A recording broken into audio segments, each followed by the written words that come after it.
Zambia. I am your co-host today, and I'm joined by my fellow co-host, Preeti. Please go ahead. Thanks, Musopa. Good day, everybody. Thank you for joining us today. My name is Preeti Toho, and I am the Operations Director for YALDA Botswana. For those of you who may not be familiar with YALDA, YALDA stands for Youth Alliance for Leadership and Development in Africa.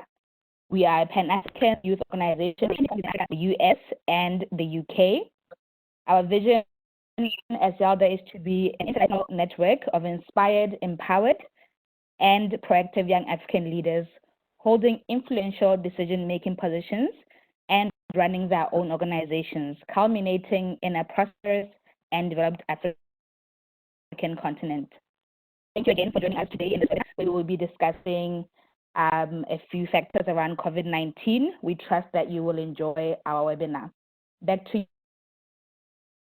you, Musopa.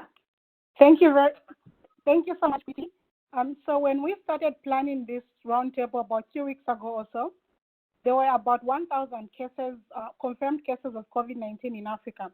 And today, as of this afternoon, there are over 20,000 confirmed cases. So this is just to show that the number of COVID-19 infections continue to rise around the world and in Africa as well. Experts are predicting that sub-Saharan Africa and other poor regions could be hardest hit in terms of health and socio-economically. We as Africa's youth are concerned about this pandemic and its impact on our countries. And we urgently need trusted sources for COVID-19 information. So during this roundtable, we have a medical expert and a communications expert who are going to teach us more on COVID-19 and also how we can identify trusted sources on the internet. I would now like to introduce the speakers. To our speakers, thank you so much for joining us today.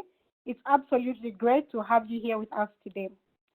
The first speaker is Dr. Christabel Ngwashi. Dr. Christabel is a 28-year-old Cameroonian early career medical doctor with experience in providing healthcare, especially in conflict-affected areas. She is the Blog for Dev 2019 winner from Cameroon. She is an award-winning writer with focus on issues which directly influence social determinants of health, and she uses health communication to promote health literacy through her initiative, which she founded called More Than Just an MD, More Than Just a Medical Doctor. She is the member of the World Health Organization's Global Health Workforce Network, a youth hub, which addresses challenges that students and early career professionals like herself face entering the health and social labor markets. Ladies and gentlemen, that is Dr. Christabel Ngwashi. Our second speaker today is a communications expert, Mr. Alexandra Harry.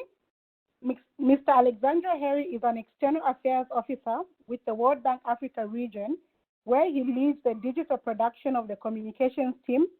Prior to that, Alexandra founded and led Free Touch, a creative communications and advertising company in Paris, France, providing multimedia consulting and production services to a wide variety of clients, including advertising agencies such as Publicis, TBWA Worldwide, and BBDO. During his tenure at Free Touch, Alexandra was responsible for strategy development, operations, production, and brand management. Before founding Free Touch, Alexandra held several positions at Canal Plus. He holds a master's degree in multimedia communication from the Institut de l'Internet et du Multimédia. Ladies and gentlemen, that is Mr. Alexandra Harry, who is our communications expert. Over to you, Preeti. Kindly take us through the agenda and the audience protocol. Thank you.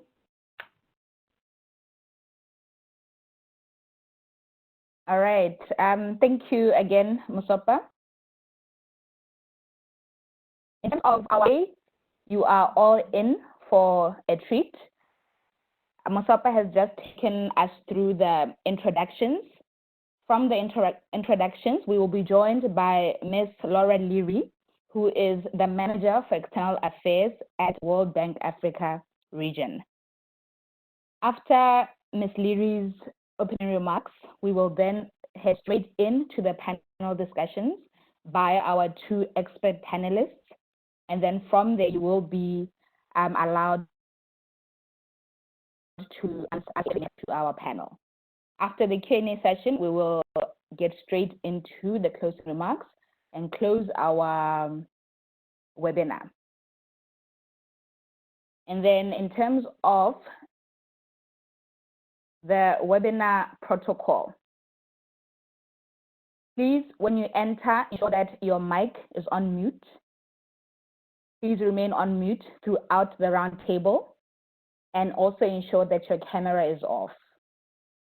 We understand that people are going to have questions. Therefore, when you do have questions, type them in the chat box and put your name and your name as well. Those questions or comments uttered will be unmuted and asked to speak later on in the webinar. If you are selected to speak, you must introduce yourself by your name and your country only. And then from there, you will please be asked to repeat the question or comment as you typed in the chat box. Please also note that we will only be answering questions related to COVID-19 and the topic of today. Thank you. Back to you, Mustafa. Thank you so much, Preeti, for that. So please ensure that your microphone is muted throughout and your camera is off. And just before we start, we'd like to put out our disclaimer so everyone is aware. The World Bank Group's Africa region is supporting the Youth Alliance for Leadership and Development in Africa in the organization of this roundtable as part of its Youth Transforming Africa initiative. However, the discussions reflect the individual opinions of participants and are not attributable to the World Bank Group. So this is just to ensure that everything discussed here will reflect the individual opinions of the participants and not the World Bank Group. And on that note, I am very honored to introduce Ms. Maura Leary, who is the Manager of External Affairs, World Bank Africa region, to give us her opening remarks. Good morning, everybody, and good afternoon, good evening, depending on your time zone. It's just really great to be here with you guys today, and I wanted to welcome you on behalf of the World Bank's Africa region. It's just really a pleasure to have so many great participants together today on a Saturday.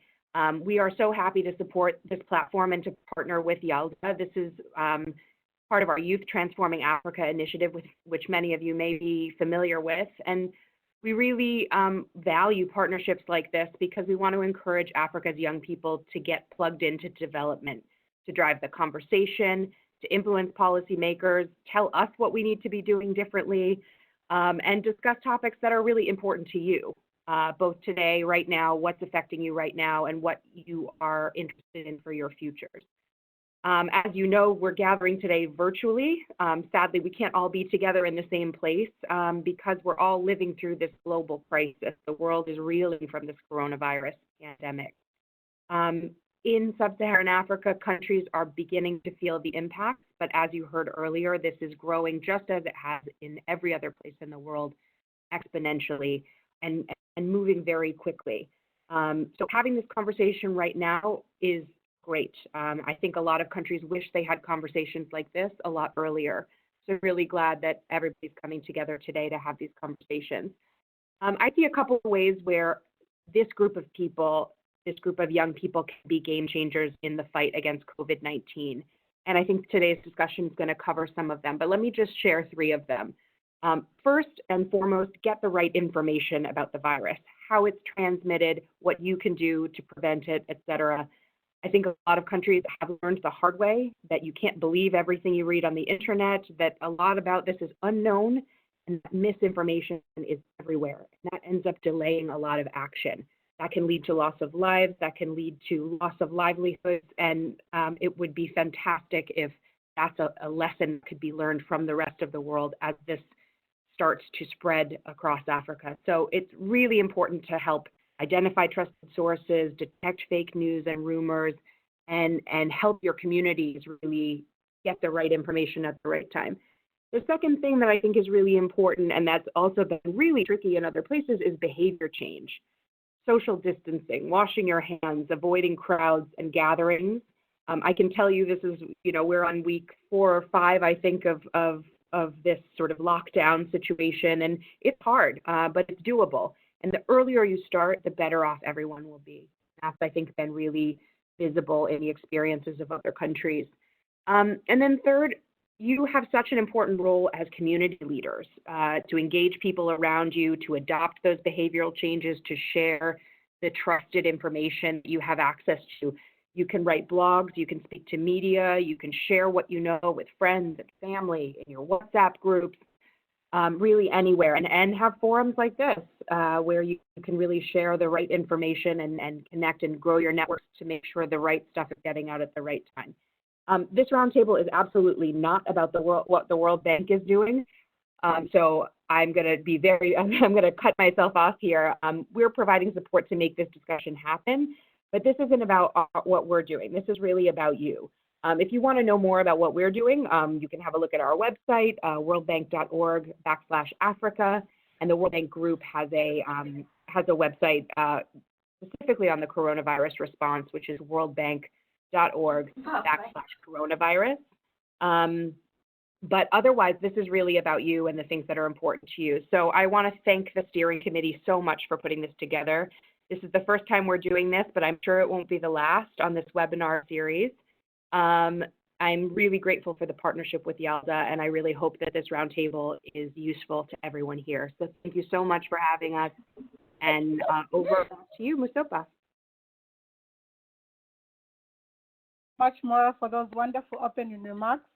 And we as young people are always grateful for the support that the World Bank Africa region is giving to us young Africans. And just to emphasize on the 3 points, so Ms. Laura gave us 3 points highlighting the importance of right information, behavioral change, and how we young people can be part of the solution. Thank you so much. At this point, we'd like to now go back to our speakers, and we're going to start with Dr. Christabel Ngwashi.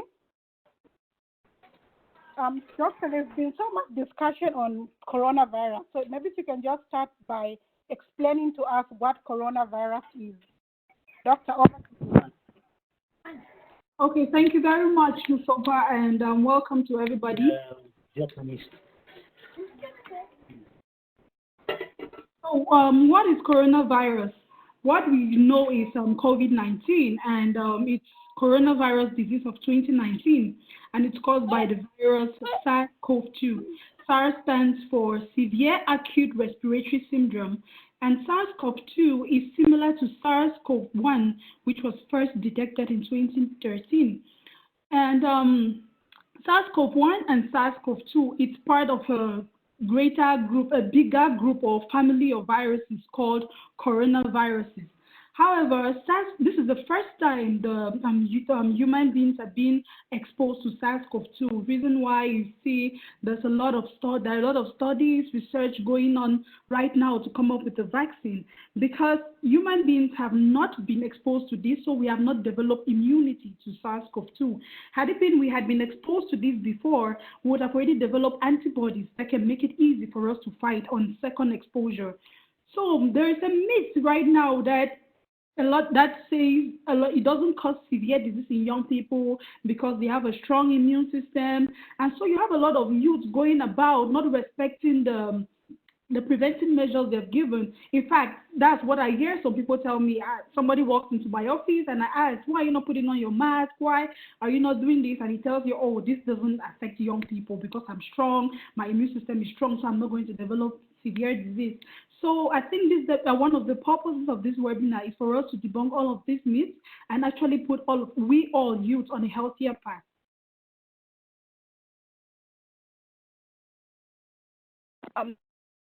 Thank you so much, Doctor, for that introduction and also just telling us what COVID-19 really is. And you already touched on young people. So are young people immune from coronavirus?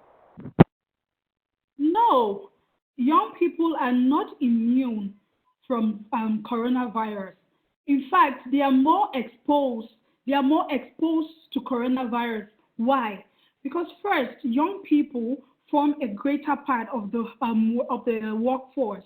You have a lot of young people out there who are essential workers right now. You have a high number of a good number of young people who have to go out each day. They are like the breadwinner of the family. They have to go out maybe to the market or to work to make ends meet. For countries where they are not on lockdown, you still have a lot of young people who are on the streets, maybe as taxi drivers, as bike riders, and all of that.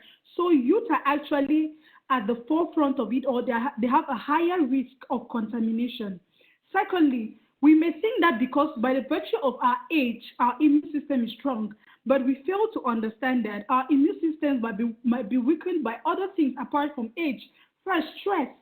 A lot of young people, as I said, are working. They are the ones to feed their families. They are the ones to, what are my dreams, to follow my dreams. So we are exposed to a lot of stress or social stressors, maybe from family, from work, and all of that.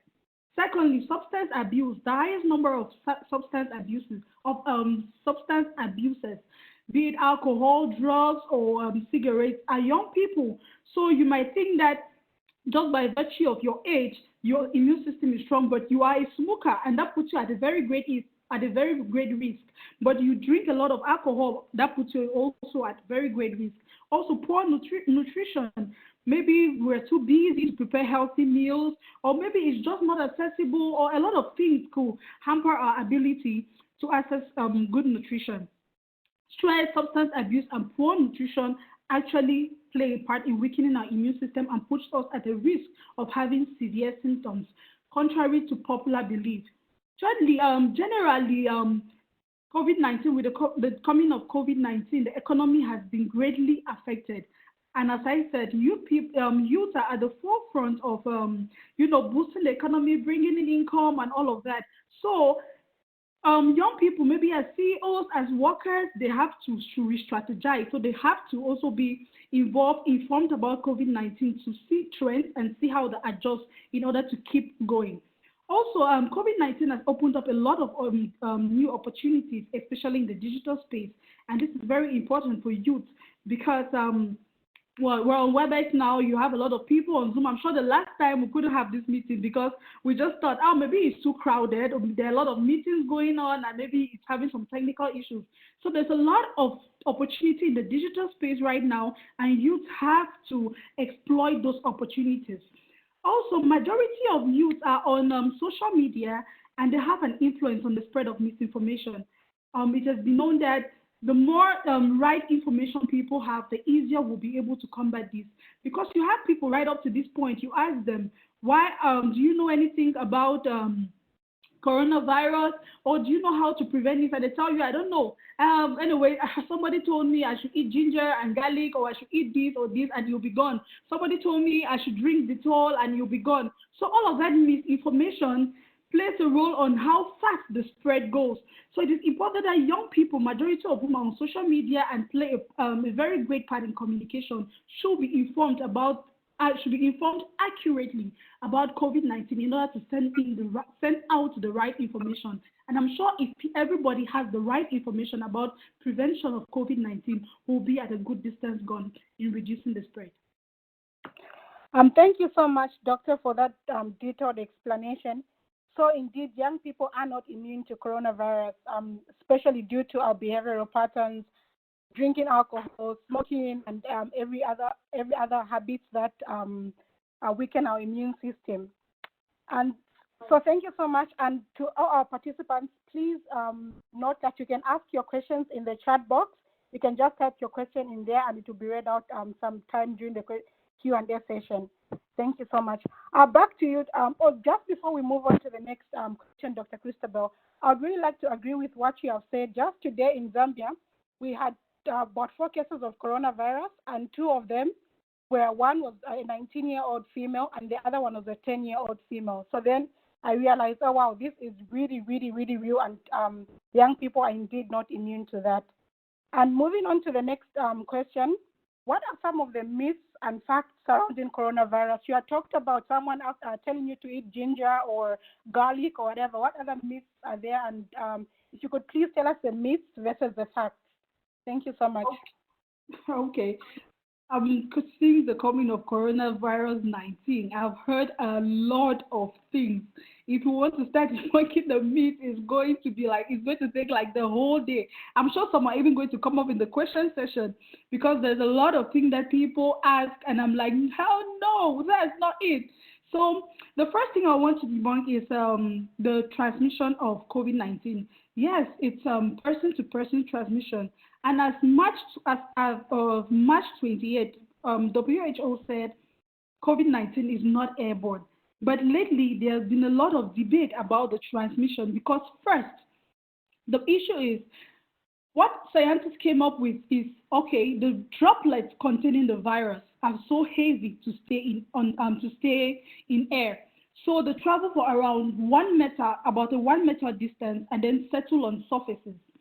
That was it. So it was not able to be, they said it was not able to be transmitted through air. That's by inhaling air, contaminated air and all of that because it doesn't stay in air for so long.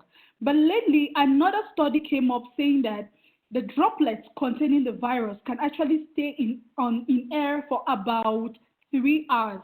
So right now, there's a lot of debate about COVID-19 being airborne or not, being airborne or not. So right now, the CDC recommended that, okay, rather than us debating whether it is airborne or not, let everybody put on a face mask. First, the WHO was like, just people attending to COVID-19 should put on masks.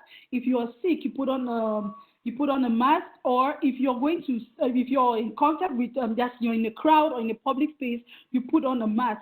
But right now, they said everybody, irrespective of whether you're sick or you're attending to COVID-19 patients, should put on a mask because the mode of transmission is not very sure. So right now, COVID-19, as it stands right now, droplets containing the virus, that's SARS-CoV-2, can stay in air for around 3 hours and also have variable times it can stay on different surfaces, be it wood, metal, or copper. So right now, when we talk about transmission, when we say is it airborne or not, I would say there's a little bit of discrepancy, but I want to go with the fact that COVID-19 is airborne. So it's better for you to put on your mask rather than not putting it on.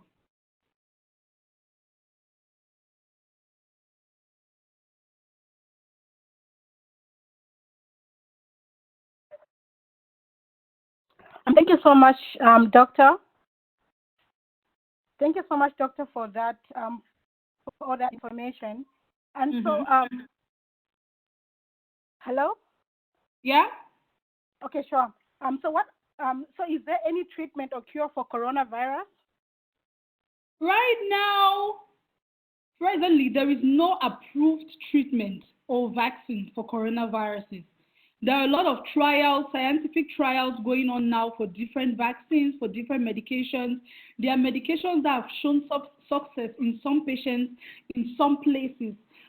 So they are trying, like when we talk about the hydroxychloroquine, azithromycin, that a lot of people are talking about right now, it has not been approved officially that, okay, like you said, malaria, the treatment is artesunate or this. So there is no treatment that is saying, okay, this absolutely treats coronavirus. So presently, there is no treatment and there is no vaccine that is generally approved for the treatment. There are a lot of trials going on and some medications.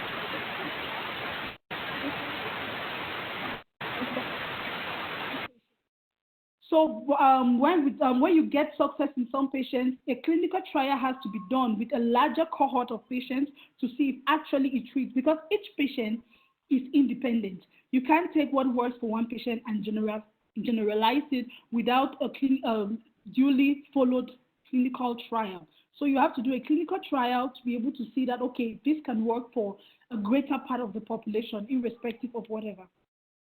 And then some people also think antibiotics work against viruses. Actually have a lot of people, a lot of patients, a patient who actually came suffering from toxicity, from chloroquine, azithromycin, and all of that.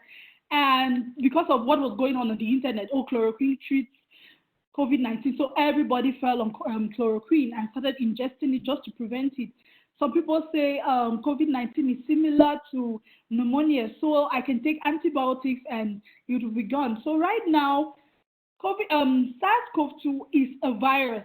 So taking antibiotics, which is meant for bacteria, to treat a virus it's not, it doesn't correlate. So, but azithromycin is a bacteria, it's an antibiotic, and has shown success in some patients. So it's possible that you could have COVID-19 and then have a super infection by a bacteria. So as I said, a lot of trials are still going on to actually determine the right treatment for COVID-19. About curative treatment. About curative treatment, as I said, the whatever treatment it is that is being done out there, it is important that people should actually differentiate between preventive treatment and curative treatment. Preventive treatment is what you do to prevent it. That's for you. You should leave curative treatment for the medics and the health professionals. The fact that they say chloroquine, azithromycin, all those other drugs actually treat it is curative. So you taking it now to prevent it is not right. So no matter what drugs you hear that has been shown to treat it, it's for those who already have the disease. So don't just hear things on the internet that, oh, this drug has been shown to treat patients with COVID-19, and you go and start taking the drugs. You are not infected. So you taking the drugs actually doesn't stop you from getting it. You can take the drugs and still get infected with it. So the drug only works if it is in contact with the organism which it is targeted at. So you should focus on the preventive treatment and leave the curative treatment for the medics. Thank you so much, Dr. Christabel. So as we at the moment, there is no cure or treatment for coronavirus as it stands. And so what are some of the symptoms or signs that we should be looking out for? When should we call our health centers, or what symptoms can lead to that? Please just go through some of the symptoms for us. First, it is good to note that not all patients affected with COVID-19 will show the symptoms. There are people who will be asymptomatic, they will not show the symptoms. There are people who will show mild to moderate symptoms, and there are people who actually show very severe symptoms that will need maybe ventilators and all of that. So some of the symptoms are dry cough, fever, difficulties in breathing. In some people, it has been shown to have loss of smell and the loss of sense of smell. For some people too, they've been shown to have diarrhea, some intestinal infections. Yes, some people actually have diarrhea. So generally, it affects the respiratory symptoms. So you're going to have respiratory symptoms, cough, runny nostrils, fever, which could, depending on whether it is super infected or not, you could have fever ranging from low grade to high grade. And you will also have difficulties in breathing when it gets to a very severe stage, which will mean that you actually need artificial breathing by the use of ventilators and all of that. So not everybody affected with COVID-19 will show the symptom actually.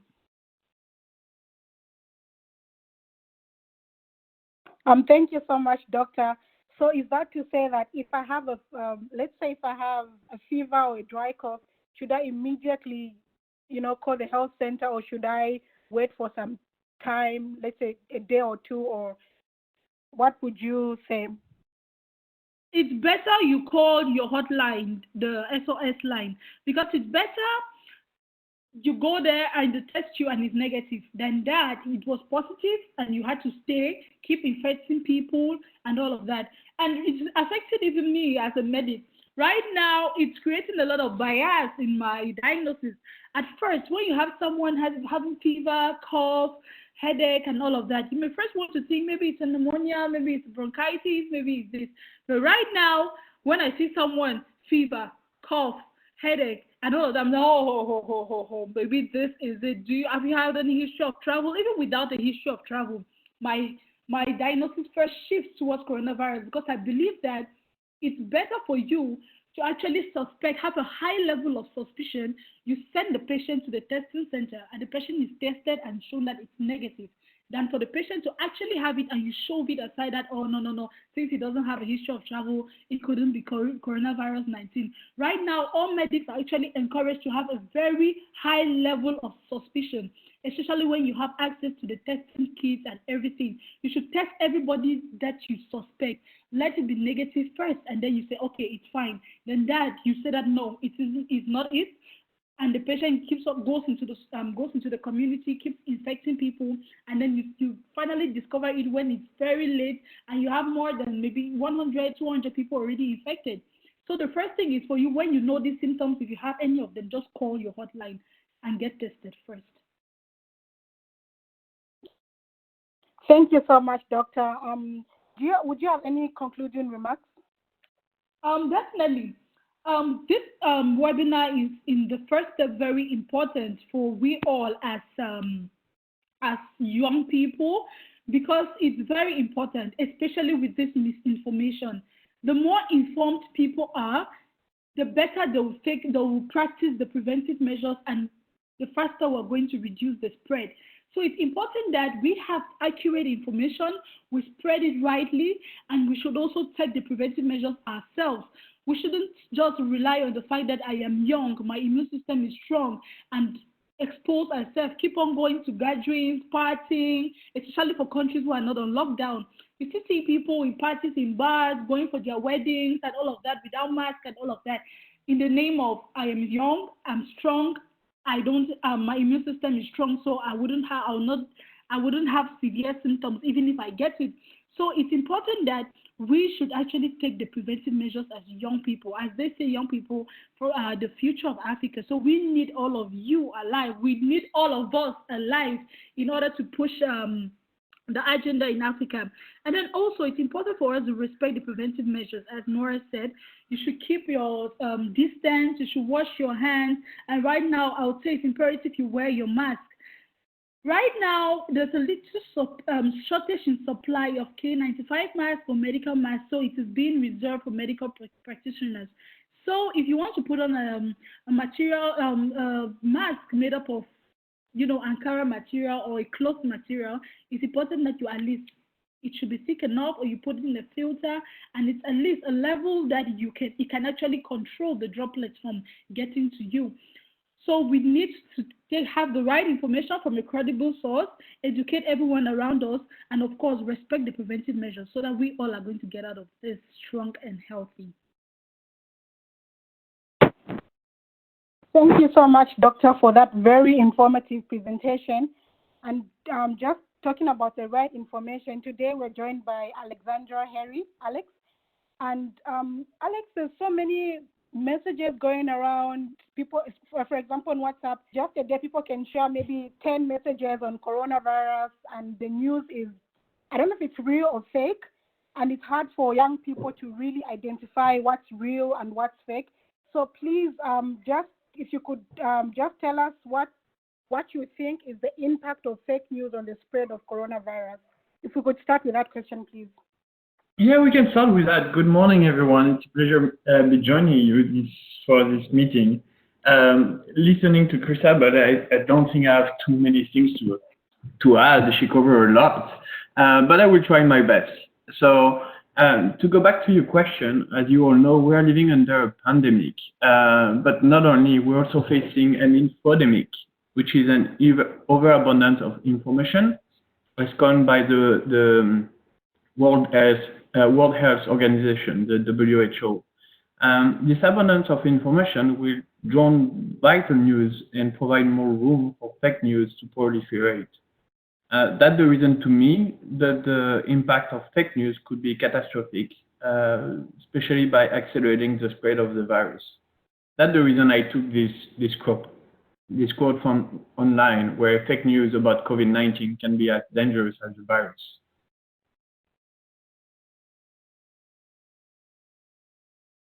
Did I answer your question? Thank you so much. No problem. Yes, thank you so much, Alex. Thank you, Alex, for that introduction. So then, do you think media has any role to play in the dissemination of fake news? Absolutely. When you look at it, media has a major role of information dissemination altogether. It can also lead to manipulation, propaganda, and fake news, where we're going back afterwards.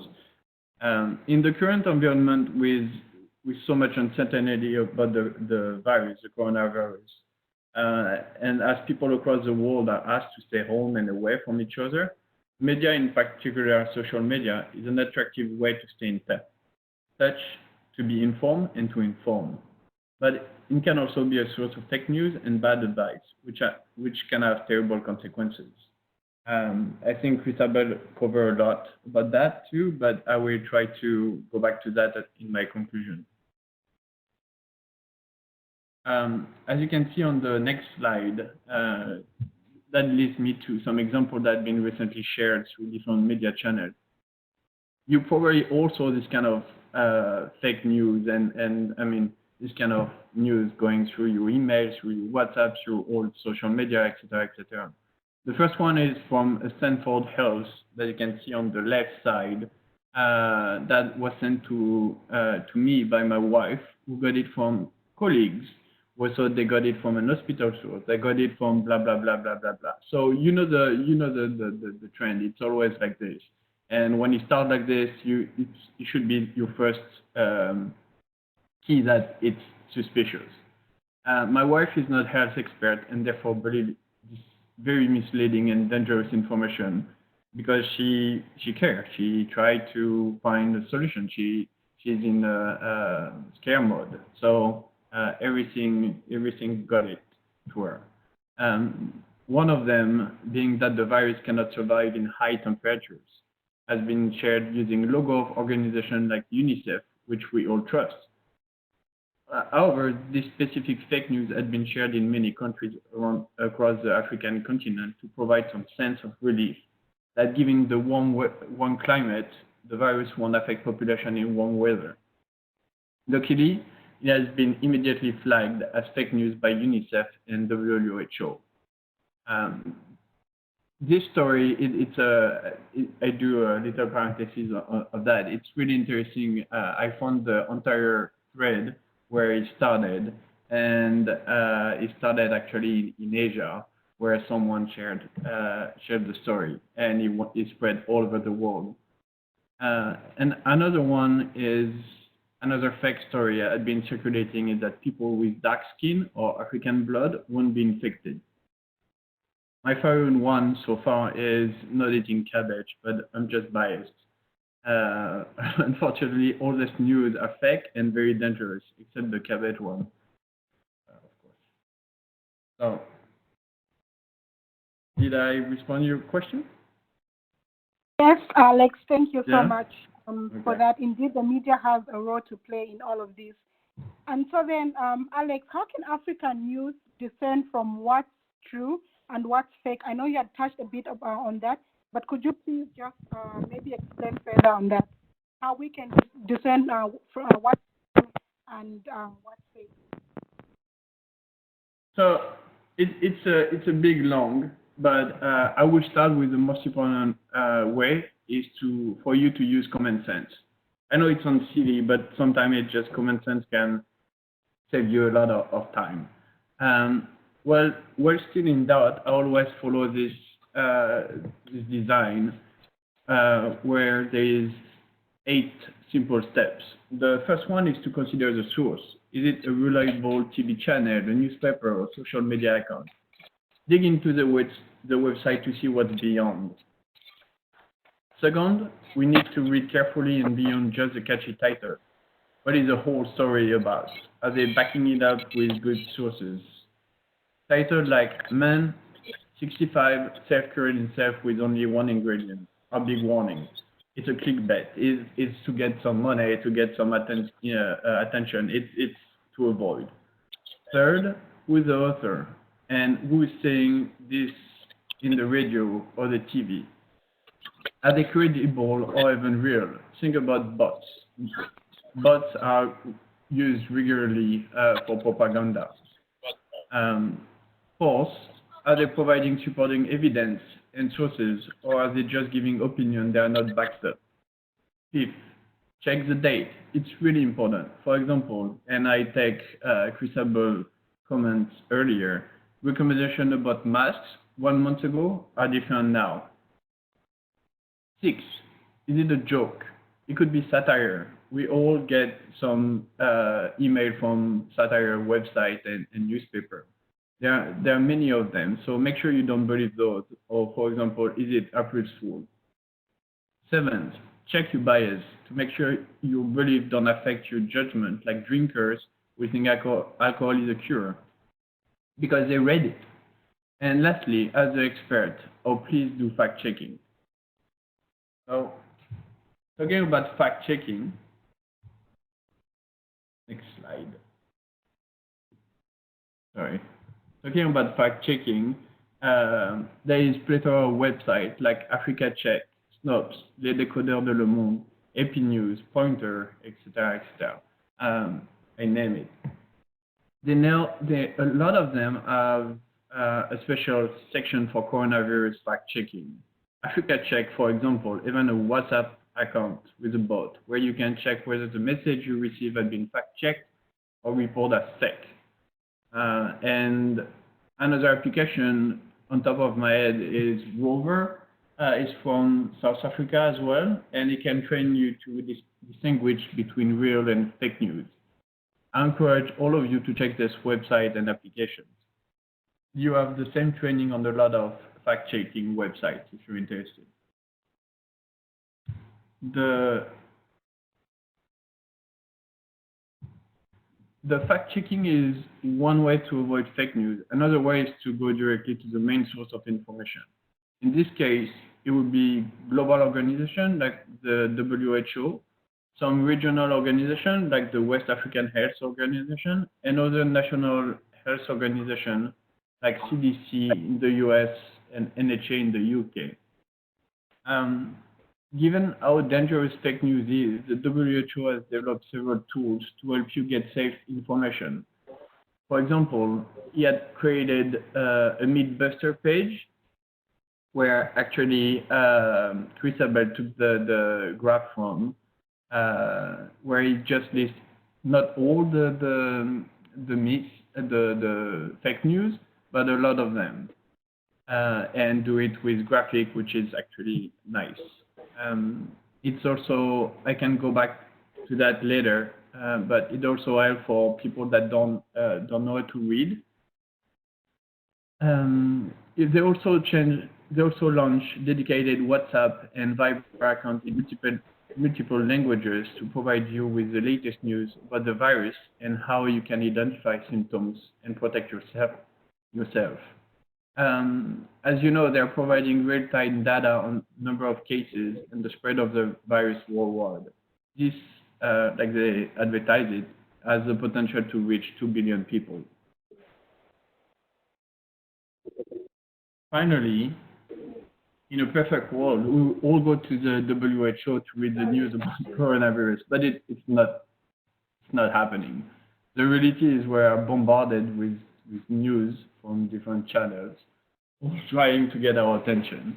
One thing to keep in mind is that if you're hearing from a very important breakthrough, a medication or a vaccine, the story would be found across multimedia channels, TV station, radio, and newspaper, especially the more reliable one, like All Africa, the New York Times, etc., Le Monde. Since social media is, since social media in the past has had bad reputation around spreading fake news, you probably notice some little change in the behavior of these actors. So the major actors like Facebook, Twitter, Google, LinkedIn, YouTube, etc., have come together to fight fake news, especially during this time. For example, WhatsApp and Facebook are collaborating with the International Fact-Checking Network, which is now the biggest fact-checking project, to support the share of real news. Twitter has improved its policy around finding and stopping fake news. Even prominent figure, I don't know if you heard about it, like the like the mayor of New York, the former mayor of New York, got his tweet deleted and his account temporarily shut down as he posted fake news about treatment of coronavirus virus. On WhatsApp, you probably noticed you can forward some messages that have been already forwarded too many times. This is actually a response to slow down fake news. On Facebook and Instagram, you also get an alert. It just happened a few days ago. On Facebook and Instagram, you get an alert if you have seen, read, shared, etc. fake news about COVID-19. Those are just few of examples of what's going on right now.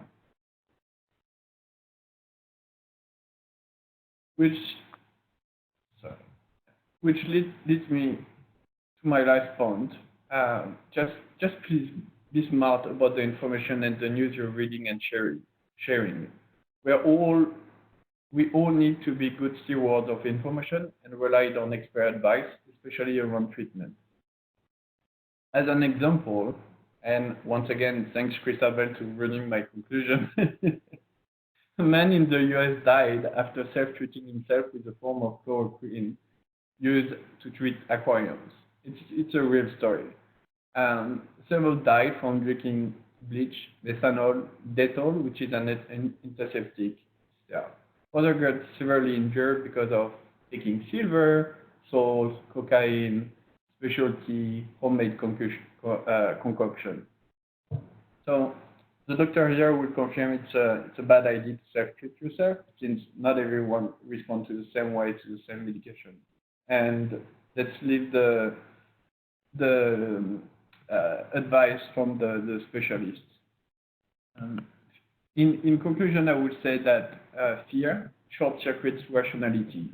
That's the reason you have to stay positive and confident. So stay safe, and thank you for your attention. Thank you so much, Alex, for that wonderful presentation. And again, thank you very much for the sources that you have highlighted. And so we as young people can use those sources if we want information about coronavirus or anything like that.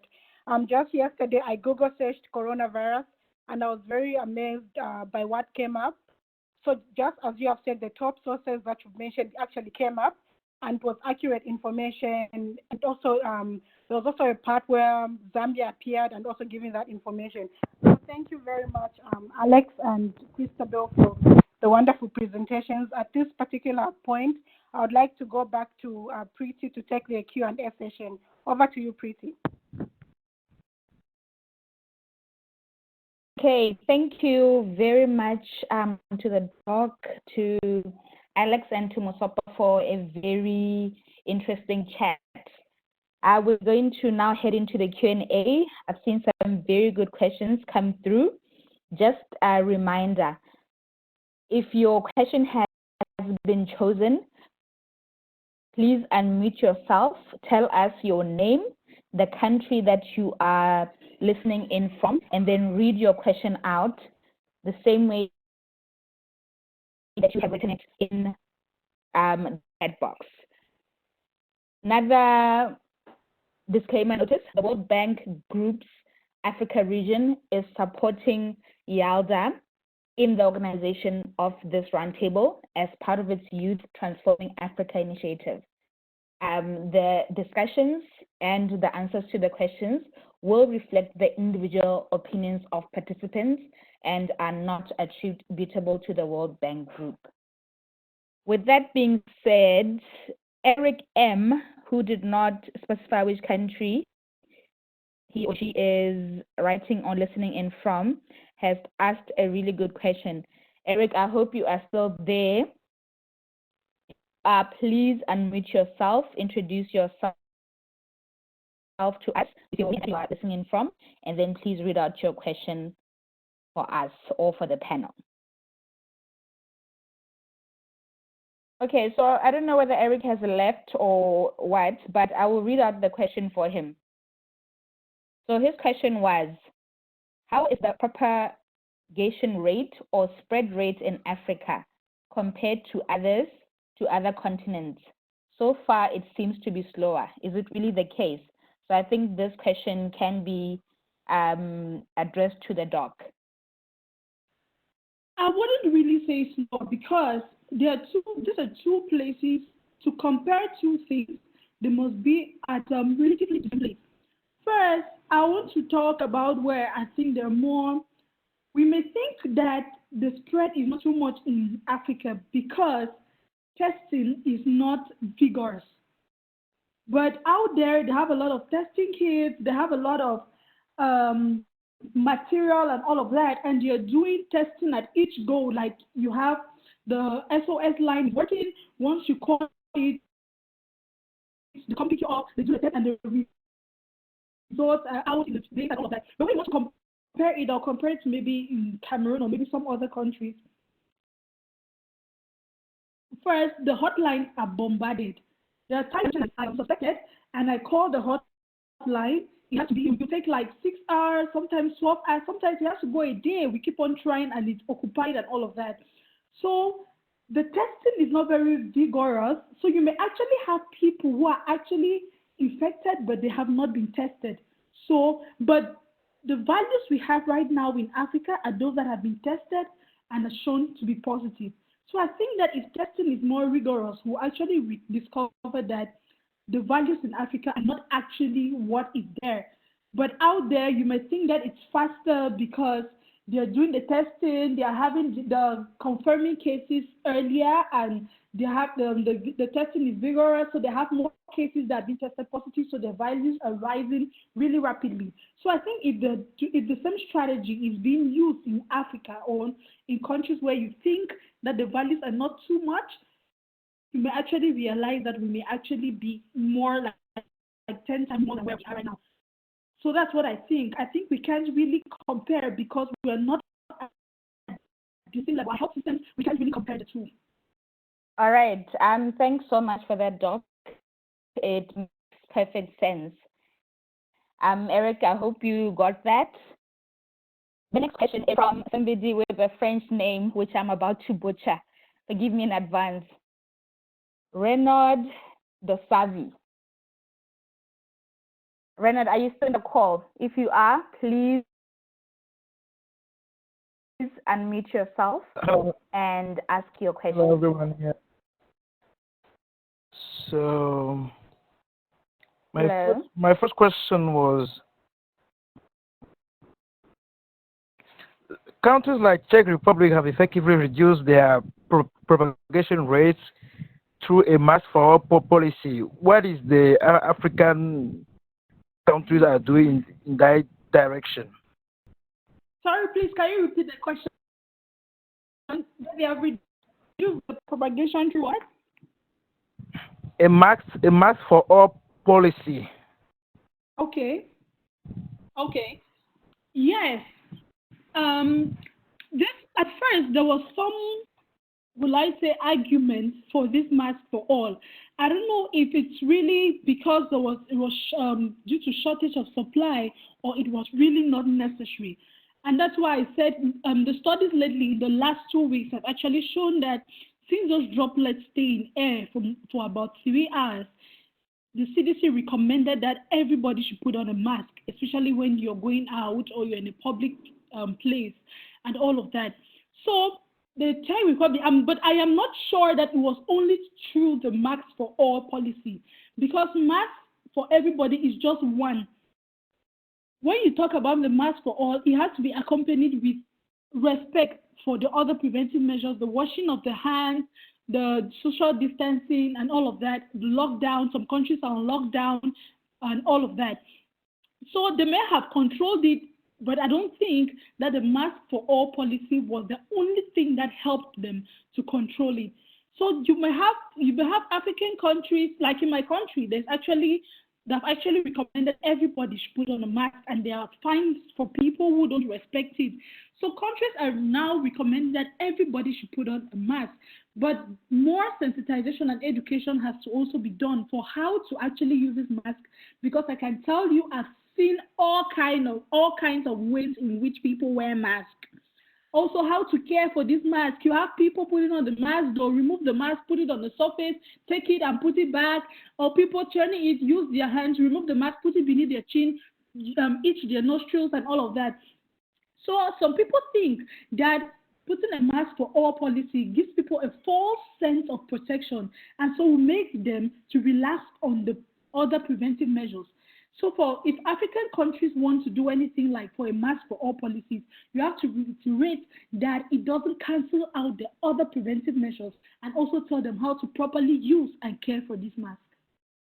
Indeed, and just as the doctor said, it must be accompanied with active testing, contact tracing, and so on, yes. Right, yeah, it must be. It doesn't stop the other measures from taking place. It's just like an addition because it's a new virus. There's a lot of studies going on. There's a lot of research, new things coming in. I must learn to adapt to the results of the research results coming up each day. So as the results come out, we adapt the strategies in order to prevent, to reduce the spread and to protect the population. Awesome. Thank you for that. All right. The next question was from Freddie from the Republic of Congo. Freddie, if you're there, please unmute and read out your question. Yes. Hello, everyone. Yeah. My point was that currently there is a trend in sub-Saharan Africa to go for a mandated lockdown, and considering the fact that our economies are fragile and most of people depend on either the informal sector or the remittances to make a living. So is it a good choice to lock down the population with a higher risk of seeing them dying of starvation? And the second question was, what is the best way to deal with the COVID-19 for poor countries? Okay, maybe because more are still on the line, and this question is related to the economic impact of COVID-19. Yes, I believe that Morris, the manager of external affairs, will be able to answer that for us. Maura, I thought you were in the call. I'm still here. I'm learning a lot, guys. I'm busting myths and facts here all over the place. So thank you guys for all of this. So on the economic impact, I don't want to speak out of turn as not an economist, but I think many of you might have seen that last week we came out with our Africa's Pulse report, which is we come out with this twice a year to talk about the economic outlook for Africa. And this one focused specifically on COVID-19 because of what's going on right now. And it went a little bit beyond just what's happening with growth. It went into what are some of these policy differentiations that African countries need to look at.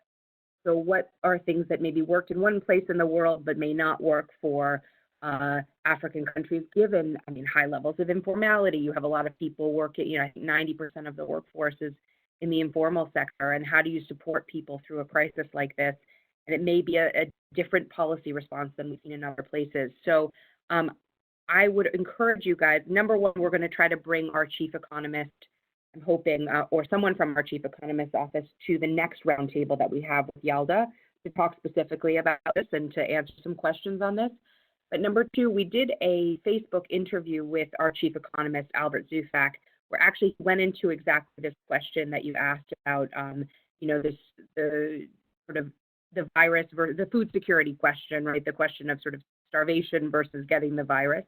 So I'd really encourage you guys to watch that. I'd rather you hear it from his mouth than mine. And Eric, I think, can share the link in the chat box here. But great question. I think have a look through some of the stuff on Africa's Pulse. I think it will help. And then, for the next roundtable, when we bring some folks to answer those questions, we can get a little bit deeper into that if that works for everybody. Thank you so much for that. The next question. So, okay, firstly, Freddie, I hope that answer made things a bit clearer for you. Yes. And I believe that Eric will also post the link on the chat box. Yes, of course. The next question. Okay, awesome. Thanks, Freddie. The next question was from Yahweh Peter. Yahweh, please unmute and ask your question. Okay, good day, everyone. I actually asked two questions. I don't know if I could use this opportunity to ask both questions.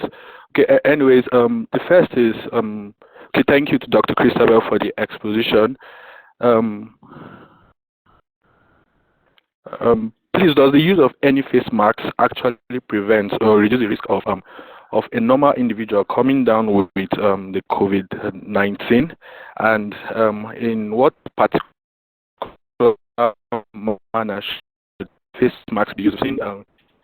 Different opinions of people saying the colored side should face out, the colored side face inside, and some others. It's only N95 marks that can actually prevent the spread or prevent a normal person coming down with COVID-19. And the second question, still to Dr.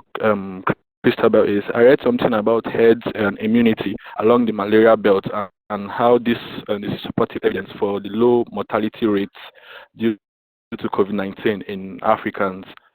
So what's your opinion about this? Because actually we have been, we don't have so much mortalities due to COVID-19 yet.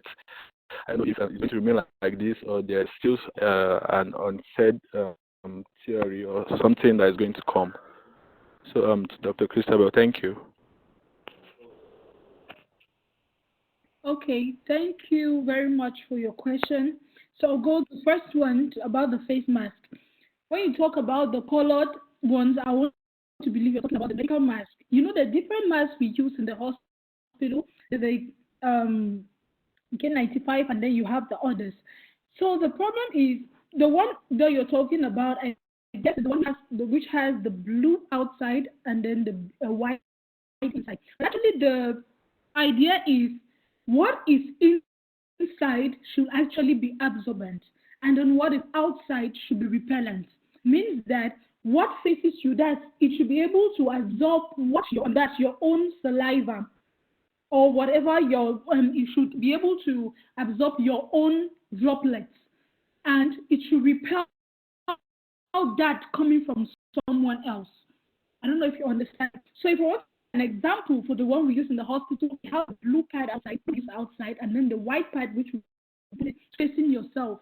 The white part is absorbent, means that it absorbs your droplets, means that when you speak, it doesn't go out. When you have a cold and you have running nostrils, it doesn't go out to the person that you're talking to. And then if the person is talking to you, whatever droplets that comes in contact with the mask is going to repel it and stop it from coming to you. The problem now is with the shortage in the supply of those medical masks, people are now using cloth material, Ankara material, and all of that to make masks. But the problem is, you must also ensure that they follow this procedure. Not all of the cloth material you see are good for them. That some people are also coming up with a way in which they put a filter inside such that whatever is coming out from anybody speaking to you or any droplet coming from outside shouldn't get to you. And also the different materials used to make the mask have different absorbing ability. You have those which can absorb about 10% of the fluid coming out from someone to you or coming from you to the next person. Some of them have about 20%, 10%, just depending on the texture of the material.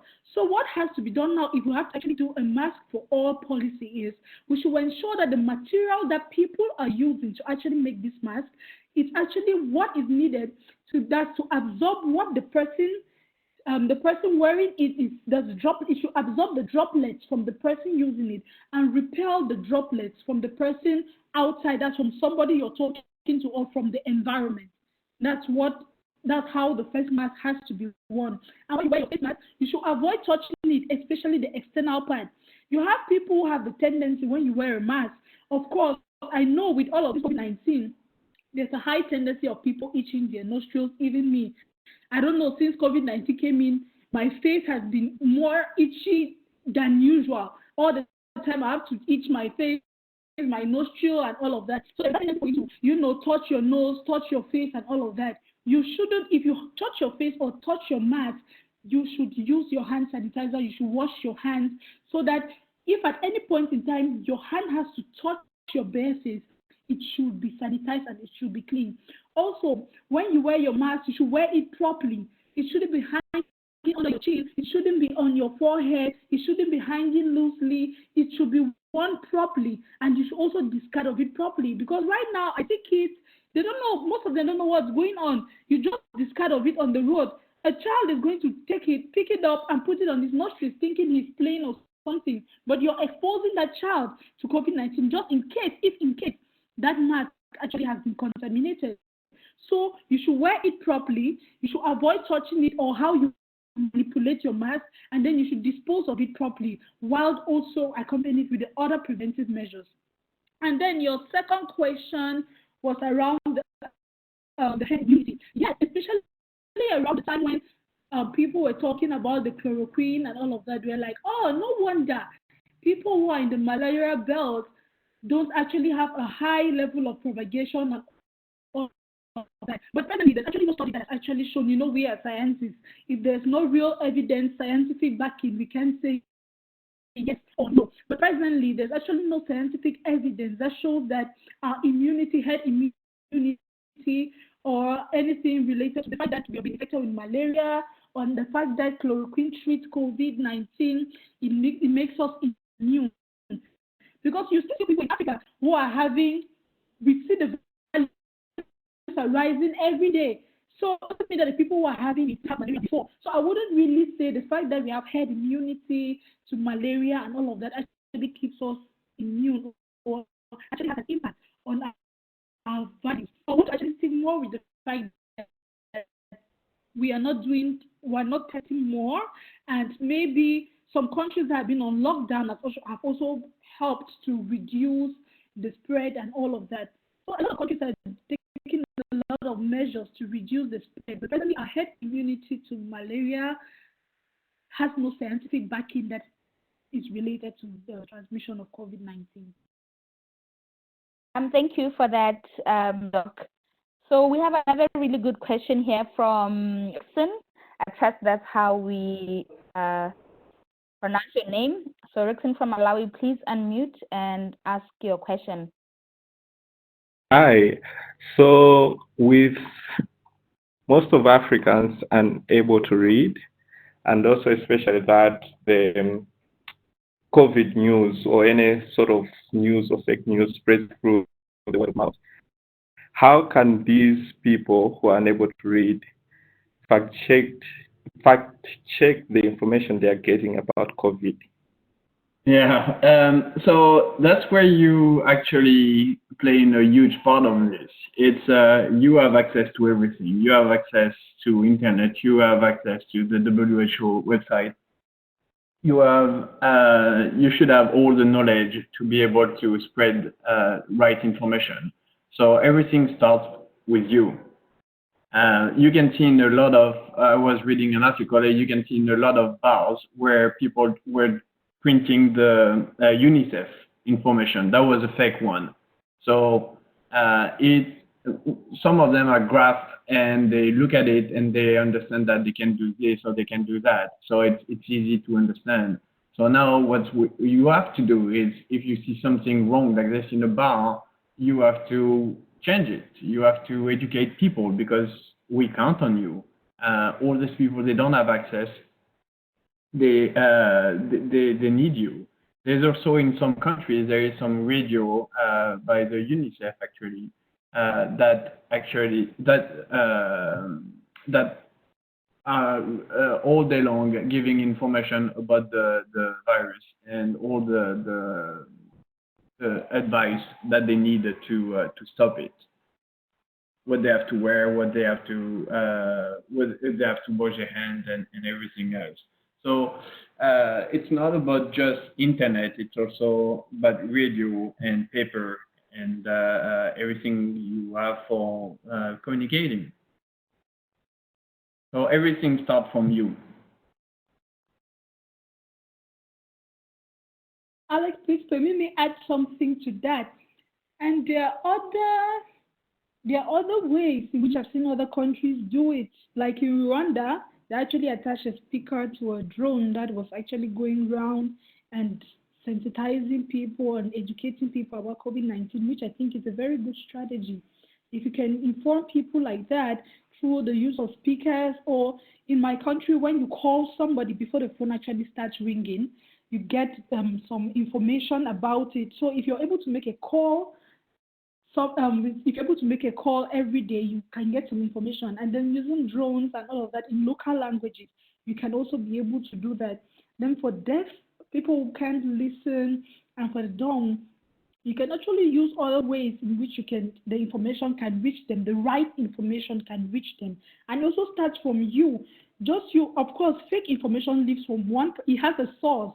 It lives from one person to the next. So if you start by sharing just the right information, I'm sure that there'll be no way for you to also, for that fake information to travel from one person to the next. So everybody should try to get the right information, and then what you're passing on should actually be right.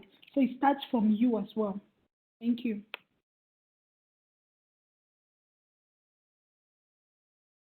Thank you both. I really liked that question, and I also appreciated the response.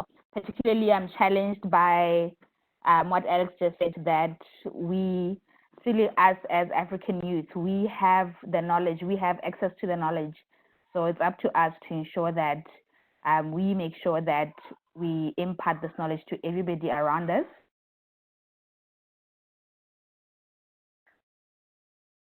Who otherwise would not have access to it. The question is from Damilola.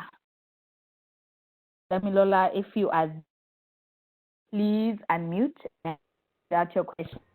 All right. Hi, everyone. My name is Damilola Adeniro, and currently listening from Germany. And I've been following the news, and I see a lot of news on attempts at getting a treatment and vaccine. But I know there are a lot of technicalities involved in arriving at that. So my question is, how close are we to a vaccine and/or a treatment? And what is the earliest possible time that we can realistically expect to have a treatment or a vaccine? I mean, this is directed to the doctor. Using your experience, how do you assess the situation of getting a treatment or vaccine in terms of a timeline? Thanks.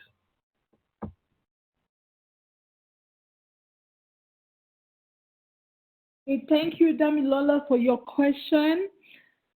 One thing I want to say is clinical trials take a long time to complete.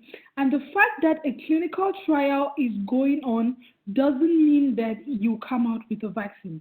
Because a clinical trial is actually to test, okay, you have something, a potential vaccine, you want to try it on the population on which it's targeted, you want to see the efficacy, you want to see the dose at which what happens, you want to see whether it's accompanied by what, you want to see whether it is affected by what factors in the people, you want to see whether it's affected by race or by disease or whatever. So you may have clinical trials going on. There are a number of them going on right now for a vaccine. But I can't tell you for sure when we're going to have a vaccine or when we're going to have a treatment, because you may have a clinical trial, but at the end of it, they see that, okay, this doesn't work for humans, or this is going to have fatal adverse effects on humans, or this is going to do this. So you may have clinical trials going on, but it doesn't mean that at the end of the clinical trial, we'll say, oh, we have a vaccine. No, clinical trials are actually to test whether that vaccine can actually be approved for everybody. So I can't tell you for sure when, and I can't tell you how close until the day WHO or the CDC tells us, okay, but for now, we just have people coming up with a lot of things based on their experience. People will say, oh, for this patient, we use this, and it worked. For these patients, we use this, and it worked. So once you have success like that for some patients, you take that drug, or you take the combination of the drug, and you want to try it on the larger group of patients with different cohorts, depending on like what the research methodology is going to be like, to actually say that, okay, use this in case of this, use this at this dose if the patient is this. So I don't know if you understand. So the clinical trials going on are just to ensure that whatever that is being approved is actually safe for human consumption. So I can't actually tell you when and how close we are. Yeah, thank you. That answers. All right, thank you, Doctor. Another important topic around COVID-19 right now and especially when we're dealing with issues of fake news, is mental health. So Betty from Ethiopia has a very good question for you, Alex. So Betty, if you could please unmute and ask your question. Introduce yourself and ask your question. Hi everyone. My name is Betty. I am from Ethiopia. And my question, can we manage the information we get on media? Because everyone hear me? Hi Betty, I can read your question on the thread, so okay. I will read it because it seems your connection is a little bit you're disconnecting. So your question was, how can one manage the information we get on media? Because there is a fine line between being informed and overwhelmed. How can we get enough information so as to be updated, but still keep our stress level controlled? Because I believe what we hear adds more stress to the situation. Is that right? Okay. Betty? I think that is what Betty is asking. Unfortunately, I think her line is bad. Yeah. Okay. So you can go ahead and ask. So I'm going to respond to that. So yes, like the WHO pointed out, we are in the middle of infodemic. That means we get so much information that the right information is a little bit drowned into the flow of information. So it's really hard for people to get the right information, and you have to dig a little. So that's where it has to be your job.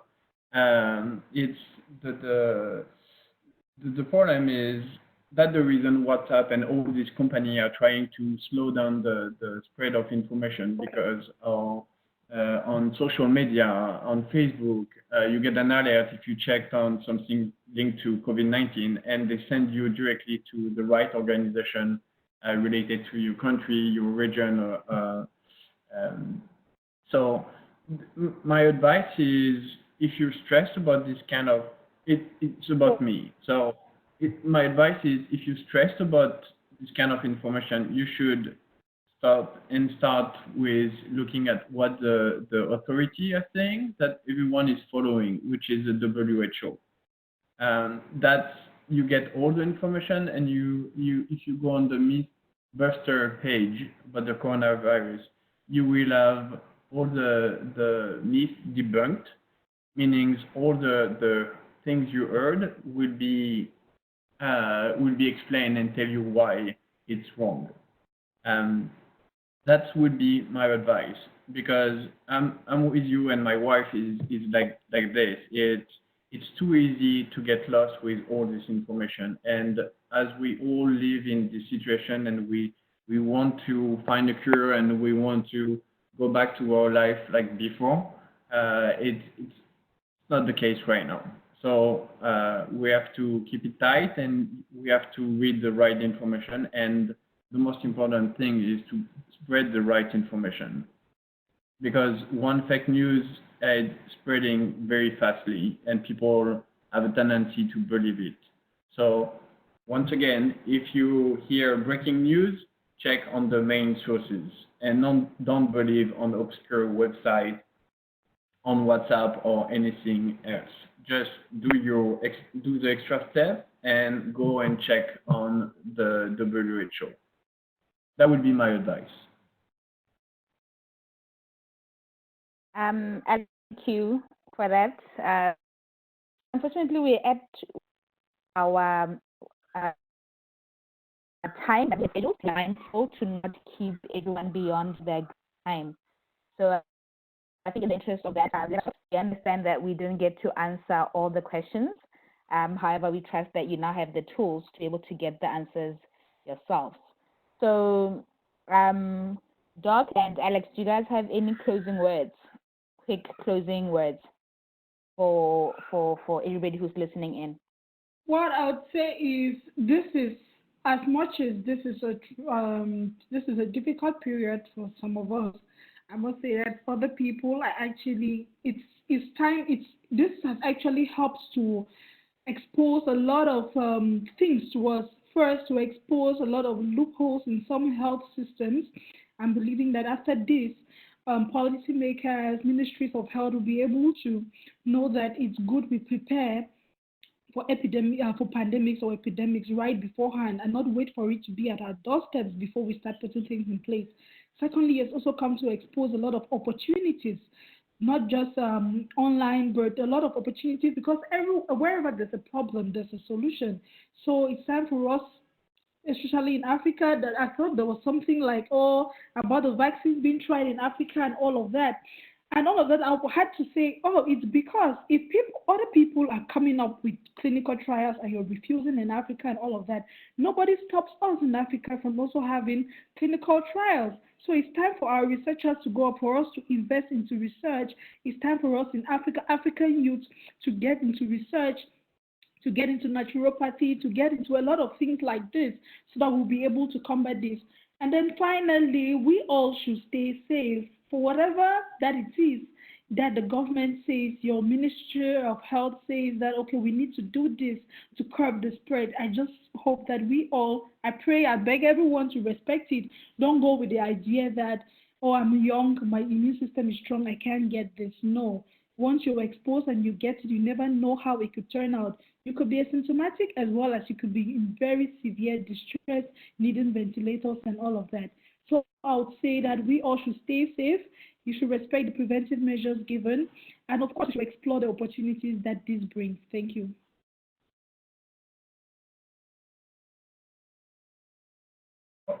Well, to me, it's Very much, Christabel. sorry about that. To me, my conclusion would be. Sorry, you can go ahead. No, sorry. It would be just be safe. Don't get overwhelmed by what you read. Try to follow the advice I gave you. It helps a lot, and I ended being the one that check all the news for my entire family, because everyone's stressed. It's a unique situation that we are all facing. And I can see from the previous question that can bring a lot of tension and distress to some people. So just like a lot of us told you before, we count on you. You're the youth generation. You have access to information. You need to spread the right information, the right news. Follow advice from Christabel about how to properly use a mask, how to be a better human to other people around you. You want the entire world, you want your family, you want your friends to be in good health and not being affected by this virus. So be safe, be informed, be rightly informed, and just spread the right news.